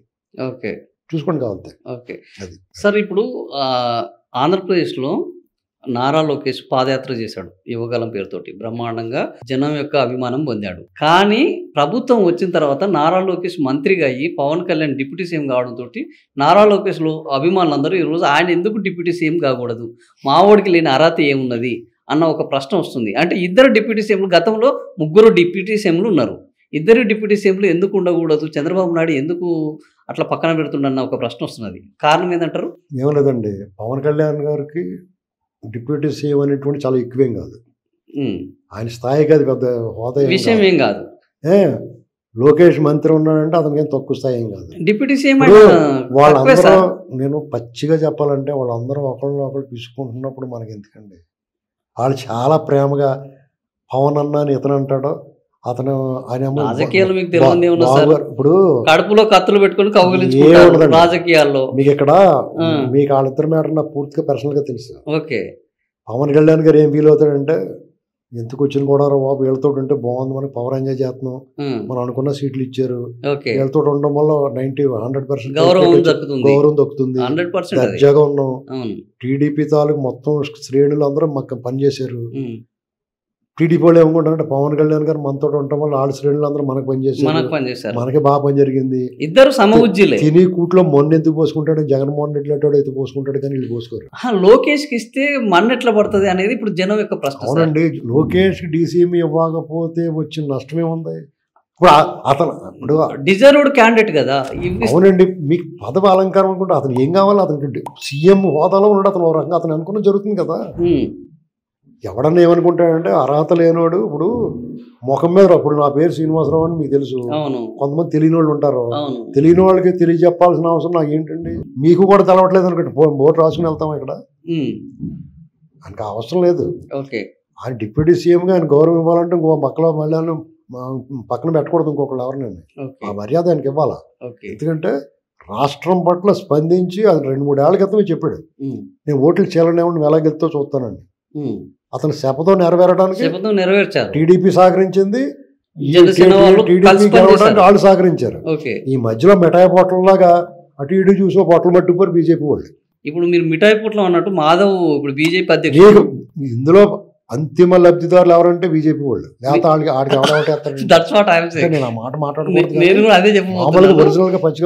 పని చేయకుండా ఎన్డీఏ కూటమి ఎక్కడ వచ్చింది, పైగా ఎంతో కొంత జగన్ కి సపోర్ట్ చేశారు వాళ్ళు, ఓపెన్ గా మాట్లాడుకుంటారు. కానీ ఈ రోజు కూడా సపోర్ట్ చేస్తున్నది ఉన్నది లేదండి, వాళ్ళ రాష్ట్రానికి బ్రహ్మాండంగా హెల్ప్ చేస్తున్నారు, రాష్ట్రానికి హెల్ప్ చేస్తున్నారు, జగన్ కూడా లేదా. ఇప్పుడు మసికోట ఉంది అక్కడ, ఇక్కడ పెట్టాను, దాన్ని చూస్తారు, మీ మీద పడితే ముట్టుకుంటారు దాన్ని, పక్కన వేస్తారు, మసికొట్టి తీసుకోండి, ముట్టుకోరు, మీరు కర్రపోలట్టు తోసేస్తారు, లేదంటే మసి మీకు అంటుకుంటది. జగన్మోహన్ రెడ్డి మసికొట్లాడు. కానీ మన ఉపరాష్ట్రపతి ఎన్నికల్లో ఆయన సహకారం తీసుకున్నారు కదా సార్, వాళ్ళు ఓటేస్తారంటే వద్దంటారా, అతను తోసేస్తారా? ఇప్పుడు అలా కాదండి, మన ఓట్లు మీరు రాష్ట్రం నిలబడతారు, మసిగుడ్డ మనకు వస్తానన్నా మనం వద్దంటాం కదా సార్. అలా కాదండి, మీరు ఒక ఎలక్షన్ నిలబడ్డారు, మీరు ఓట్లు అడుగుతూ ఉంటారు, వీడు వైసీపీ ఓడు లేకపోతే టీడీపీ ఓడు అని అనుకోరు కదా, అందరిని అడుగుతారు, అంతే. అయితే అందరిని అడగలేదు, ఉపరాష్ట్రపతి ఎన్నికల్లో వాళ్ళు కావాల్సిన వాళ్ళని అడిగారు, ఈడ జగన్ మాత్రమే తనంతట తాను ఇచ్చాడు సార్, జగన్ అడిగినట్టు ఎక్కడ లేదు, వాళ్ళు చెప్పలేదు. అనివార్యం అండి, అతను అనివార్యం, అతను బతుకు భయం, అతని జీవితం. ఓకే, అయినా సరే ఆపలేడు, అతను లోపలికి వెళ్ళిపోవడానికి ఆవిడ ఆపలేడు. ఎందుకంటే దేనికైనా ఒక టైం ఉంటుంది, ఆ టైం వచ్చిన తర్వాత దాన్ని, ఆ విధి అనేటువంటి దాన్ని ఎవడు తప్పించుకోలేడు. జగన్మోహన్ రెడ్డి ఏమనుకున్నాడంటే సాగినంతకాలం తన అంతర్వాళ్ళు లేడు అనుకున్నాడు, తను తిరగలేదు అనుకున్నాడు, ఇవాళ దెబ్బ అయిపోయింది. ఇప్పుడు మీరు చంద్రబాబు గారితో, లోకేష్ గారితో, పవన్ కళ్యాణ్ దగ్గరగా ఉంటారు కదా సార్, జగన్మోహన్ రెడ్డిని ఎవరు కానీ ఇన్ఫర్మేషన్ వాళ్ళు ఎవరితో దగ్గరగా లేదండి, దగ్గరగా లేను, నేను వాళ్ళకి సపోర్ట్ గా మాట్లాడాను, కొద్దిగా వాళ్ళకి సపోర్ట్ గా మాట్లాడాను అంటే కూడా జగన్మోహన్ రెడ్డి అరాచకాల మీద పోరాడాను, వ్యతిరేకించాను. అవును, ఇప్పుడు నేను కమ్మ కార్పొరేషన్ డైరెక్టర్గా ఉన్నాను ప్రభుత్వంలో, అయినా సరే నాకేం మొహమాటం ఉండదు, ప్రభుత్వం తప్పు చేస్తూ విమర్శిస్తాను, దుబ్బేరంటే దుబ్బేస్తాను, అది ఆ విషయం ఏం కాదు. కానీ ఎంతైనా కానీ వీళ్ళ రాష్ట్ర హితులు వాళ్ళు, పవన్ కళ్యాణ్ గారైనా చంద్రబాబు నాయుడు గారైనా రాష్ట్రం బాగుపడాలని కోరుకునే వాళ్ళు. ఎందుకంటే ఇలాగ అరాచకం చేసి దొబ్బేసి వాళ్ళు ఎంత దుర్మార్గం చేశారంటే రెవెన్యూ డిపార్ట్మెంట్ కలగాపులగం చేసి పడేశారు. ఇవన్నీ సరి చేయడానికి వీళ్ళు తలప్రాణం తోకపోతుంది, లేత చాన్ తోటలో కోతులు గుంపు పడినట్టు పడ్డారు వాళ్ళు. ఓకే, ఎన్డీఏ ఒక చట్టం తీసుకొచ్చింది, 30 రోజులు ఎవరైనా జైల్లో ఉంటే, రేపు జేపీసీ అయిన తర్వాత వర్షాకాలంలో రాబోతుంది అది, ఆ చట్టం ప్రకారం జగన్మోహన్ రెడ్డిని 30 రోజులు జైల్లో పెడితే ఇంకా కథ మనకు ప్రతిపక్షం ఉండదు అన్న ఆలోచన చంద్రబాబు చేసే అవకాశం. ఎందుకంటే చంద్రబాబు పదే చెప్తున్నాడు, ఇక జగన్మోహన్ రెడ్డి అనేటోడు లేకుండా చేస్తాను ఈ రాష్ట్రానికి అని చెప్తున్నాడు. అంటే దాని వెనుక ఈ కారణం ఏమైనా ఉందని అనుకోవచ్చా మీకు? అంటే పనిగట్టుకు పెట్టాలి అతను చేసిన తప్పులకి. కొన్నాళ్ళు పోయిన తర్వాత ఆ చట్టాలన్నీ కరెక్ట్గా చదువుకుని మంచి లాయరు, ఇదిగో నువ్వు చేసిన ఈ నేరానికి శిక్ష పడుతుంది, నువ్వు చేసిన ఈ నేరానికి శిక్ష పడుతుందని ఎవడో ఒక మంచి లాయర్ వివరించాడు అనుకోండి, అతను అంతటా అతనే ఒక రోజు పొద్దున్న లేసి మొహం కొడుకుని కాఫీ టిఫిన్ తీసుకుని ఏదో జైల్లో కలిపి తలుపేసేసుకుంటాడు. అతను ఎవడ పెట్టకలేదు, అన్ని తప్పులు చేశాడు, అన్ని నేరాలు చేశాడు. అతను పెద్ద క్రిమినల్ అండి, ఆ మైండ్ సెట్ అలాంటిదా. అతని పక్కన సజ్జల రామకృష్ణారెడ్డి, ఈ బ్యాచ్ అందరూ నోటోరియస్ క్రిమినల్స్ అండి, అభ్యాసం వాళ్ళకి.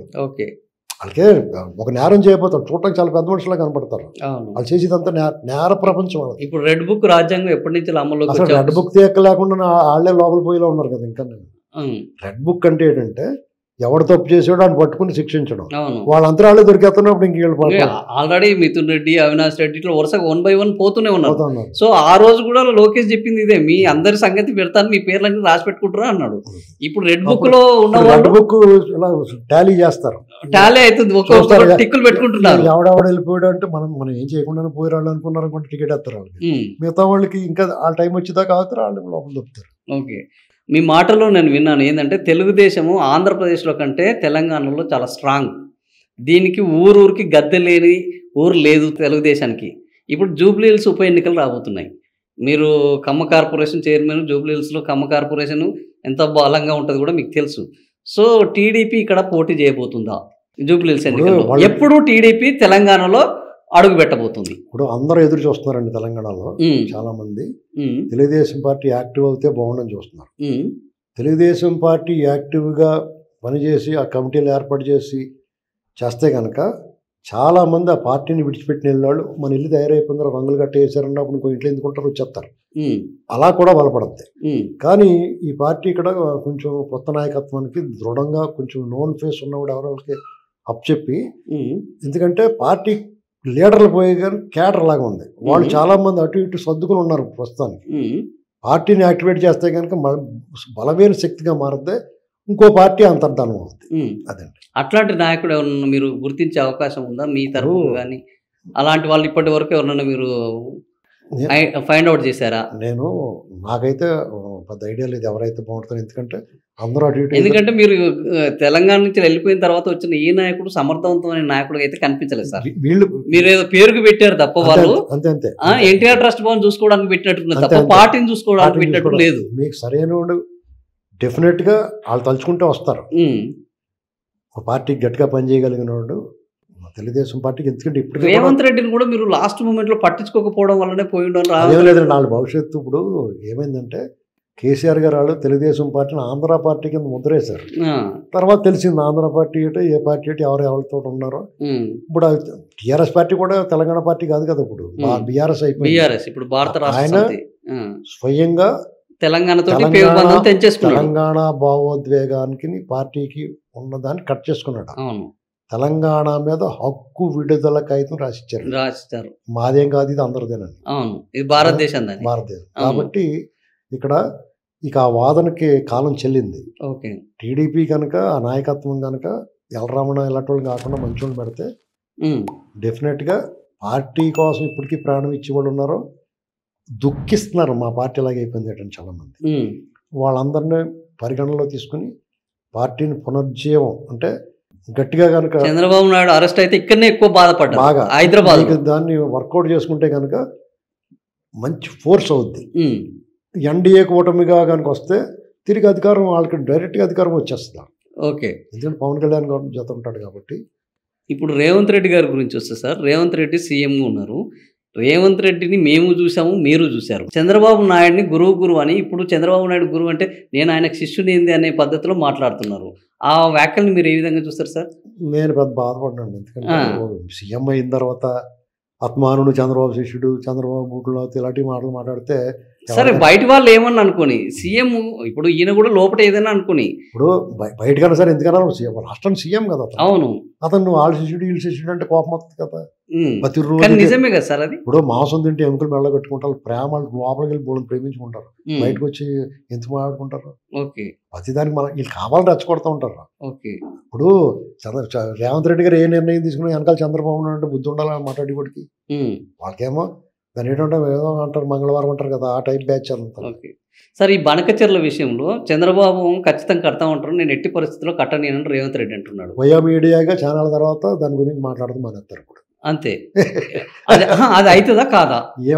దాని ఆలోచన పక్కన పెట్టినట్టు అనిపిస్తుంది అన్న, ఆలోచన పక్కన పెట్టేశారు. ఎందుకంటే చిన్న చిన్న ప్రాజెక్టులు ఇప్పుడు కుప్పానికి నీళ్ళు తీసుకెళ్ళిన తర్వాత వాళ్ళ ఆలోచన మారింది. ఓకే, ఆ ప్రాజెక్ట్ని ఒక సంవత్సరం లోపల పూర్తి చేసేటప్పటికి ఓకే జనాల్లో ఒక రకమైన స్పందన వచ్చింది. చంద్రబాబు గారికి కానీ ప్రభుత్వానికి కానీ మంచి పేరు వచ్చింది. ఓకే అలాగే చిన్న చిన్న ప్రాజెక్టులు ఉన్నాయి కొన్ని. ఓకే అవి పూర్తి చేస్తే ప్రజల్లో హర్షాతిరేకాలు వస్తాయి. ఓకే భూగర్భ జలాల ఇది పెరుగుతుంది. ఓకే రైతులు సంతోషంగా ఉంటారు. ఓకే ఈ బనకచర్ల నాడు 2-3 సార్లు ఎత్తిపోసి మరో కాళేశ్వరం నాటి ప్రాజెక్ట్ చాలా పెద్ద 70,000 కోట్ల ప్రాజెక్ట్ దానికంటే కూడా ముందు ఇవన్నీ పూర్తి చేస్తే బాగుంటుంది ఈ టర్మ్ లో అన్న ఆలోచన వచ్చిందేమో అనుకుంటున్నాను నేను. ఓకే కాబట్టి దాని గురించి మాట్లాడటం తగ్గింది ఇప్పుడు. ఓకే అర్థమైందండి. సార్ చివరిగా చంద్రబాబు నాయుడు అంటేనే ప్రైవేటీకరణ, చంద్రబాబు నాయుడు అంటేనే క్వాంటము, చంద్రబాబు నాయుడు అంటే టెక్నాలజీ అంటారు. ఇటీవల కాలంలో చంద్రబాబు నాయుడు పొలం బాట అంటున్నారు, రైతు అంటున్నారు, ప్రాజెక్టులు అంటున్నారు, నీళ్లు అంటున్నారు. సో చంద్రబాబులో ఇది మార్పు వచ్చింది అని ఒకవైపు కనబడుతూనే మళ్ళీ మెడికల్ కాలేజీలను ప్రైవేటీకరణ అంటున్నారు. ఈ దాన్ని మనం ప్రైవేటీకరణ వైపు ఉన్నట్ట లేకపోతే మెడికల్ కాలేజీలు ప్రైవేటీకరణని పనికిమాలిన బుద్ధి లేని వివేక శూన్యులు, జ్ఞాన శూన్యులు, విద్యా వివేకం లేని వాళ్ళు మాట్లాడతారండి. పీపీపీ అంటే people's public public private partnership. అది పబ్లిక్ ప్రైవేట్ పార్ట్నర్షిప్. అవును, అది ప్రైవేటేషన్ ఎలాగవుతుందండి? ఆరోగ్యశ్రీ ఏమైనా ప్రభుత్వమా? అది ప్రైవేట్ హాస్పిటల్స్ తోటి కలిపి పార్ట్నర్షిప్. అది అవును, ఇదంతే. అది ప్రైవేట్ వాళ్ళు ధర్నాలు చేయడం. ఆరోగ్యశ్రీ చాలా సూపర్ అని ఇది చేయడం ఎలాగంటారు మీరు? మీకు అలా చేయడం వల్ల మీకు ఉపయోగం ఏంటంటే ప్రభుత్వానికి ₹1 ఖర్చు లేకుండా 50 ఏళ్ల పాటు వాడు మెయింటైన్ చేసి మళ్ళీ అందరినీ సాకి అప్పుడు మళ్ళీ మనకు అప్పు చెప్తాడు. అటువంటి గంగవరం పోర్టుని 1 సంవత్సరం పోతే మళ్ళీ మనం 800 కోట్లు, మనం 1000 కోట్లు మనకు వచ్చేదాన్ని ఆడు 800 కోట్లు దుబ్బేరాన్ని ఇచ్చేసాడా? అది సమ్మగా ఉందా? ఈ మేధావులు, బుర్రతిరుగుడు, జబ్బు ఉన్నవాళ్ళు, రోగం ఉన్నవాళ్ళు ఈ మాటలు మాట్లాడితే మనం ప్రచారం చేయాలా? ఒకసారి కళ్ళు తెరిచిన మొండుగోడలు చూపించి హాస్పిటల్ పూర్తి కూడా తప్పు ఉందండి. ఎవరిది? టీడీపీ వాళ్ళది కూడా. అక్కడ మా ఓటు 17 తీసుకొచ్చాడు, గోళ్ళు కట్టాడంటే సరే 17 తీసుకొచ్చాడు, గోళ్ళు కట్టాడు. 8,000 కోట్లు డబ్బు ఏమైందిరా దీనికి? ఇంత అయింది కదా, మిగతా డబ్బు ఏదే అని అడగాలి. ఎవడి బాబు సొమ్ము దొబ్బేశారా మీరు? ఎవడి ఆదాన్ని కొట్టుకున్నారో, ఎవడింట్లో డంపింగ్ చేశారని అడగాల. అది మానేసి వీళ్ళు కూడా చూపిస్తున్నారు అక్కడికి వెళ్ళి సెల్ఫీలు తీసుకుని, ఇదిగో సరిగ్గా కట్టలేదని. నువ్వు సరిగ్గా కట్టకపోవడం కాదు, నువ్వు ఎందుకు పూర్తి చేయలేదు? నీకు తగినంత సొమ్ము అప్పు చేసావు, సెంట్రల్ గవర్నమెంట్ ఈ శాంక్షన్ చేసింది, నువ్వు ఎందుకు కట్టలేదు? ఆ భూములు సేకరించడానికి నీ వాళ్ళు ఎంత ఇన్సైడర్ ట్రేడింగ్ చేశారు, నీ వాళ్ళకి ఎంతమంది కాంట్రాక్టులకు ఇచ్చావు, నువ్వు ఎంత దొబ్బేసావు? ఇది కదా అడగాల వీళ్ళు. ఇది అడగటంలో వీళ్ళు వైఫల్యం ఉంది. అందుకు వాళ్ళు ఏమంటున్నారు ఇప్పుడు? ప్రైవేటైజేషన్ ఉంది. బుద్ధి జ్ఞానం ఉన్నవాడు ఎవడ విద్యా వైద్యలో పీపీపీ మోడల్ కూడా చేయొద్దు, ఇది ప్రభుత్వం దగ్గర ఉండాలని వెనకటి నుంచి దగ్గర నుంచి సంగనాకి పోవాలి, చెడ్డ పేరు రావాలి కాబట్టి అలాగే చెప్తారు. అన్నీ వింటారు ఏంటి? కమ్యూనిస్టులకి ఏం పని ఉండదండి. ఎందుకంటే కొడవలి సుత్తి మెత్తబడిపోయింది, కొడవలి కంకుళ్ళు మొండిబారిపోయినాయి, రంగు వెలిసిపోయిందండి వాళ్ళది. మధురెడ్డి ఇలాంటి వాళ్ళు అందరూ వచ్చే సిపిఎం వాళ్ళు జగనన్న జై జగనన్న జై అంటం వల్ల వాళ్ళకి 6 నెలల సావాసం చేత వాళ్ళు వీరు అవుతారు కదా. వీళ్ళు జగన్ పార్టీ 2 వైసీపీ 2 అయిపోయింది. ఆంధ్రప్రదేశ్ సిపిఎం తెలుసా మీకు ఆ విషయం? ఇక్కడ మాత్రం తమిళ నిర్మతం ఏమైపోయాడు? అంతా సిపిఐ బెటర్ వాళ్ళ మీద. వాళ్ళు ఏదైనా అంటున్నారు, మన అనాపతి బాధని అంటున్నారు వాళ్ళు. మీకు ఇక్కడ ప్రైవేట్ భాగస్వామి లేకుండా ఈ దేశంలో ఏమీ జరగదు. కాళ్ళు ఆర్జాబుకుని ఐఏఎస్లు ఐపీఎస్లు పచ్చి స్వార్థపరులుగా ఉండే అధికారులు ఎవడ పని చేయకపోతే ఎలా బాగుపడుతుంది ఈ దేశం? ప్రైవేటైజేషన్ లేకుండా ఎలా కుదురుతుంది? ఇంట్లో తొంగుంటారు వాళ్ళు, పని చేయరు వాళ్ళు. పైగా వీళ్ళు వచ్చి ప్రైవేటైజేషన్ చేస్తాడు. సో వాట్ చేస్తారు అని చెప్పాలి వీళ్ళు. దానికి వివరణ ఇవ్వకూడదా? చేస్తారా? చెప్పట్లేదు కదా.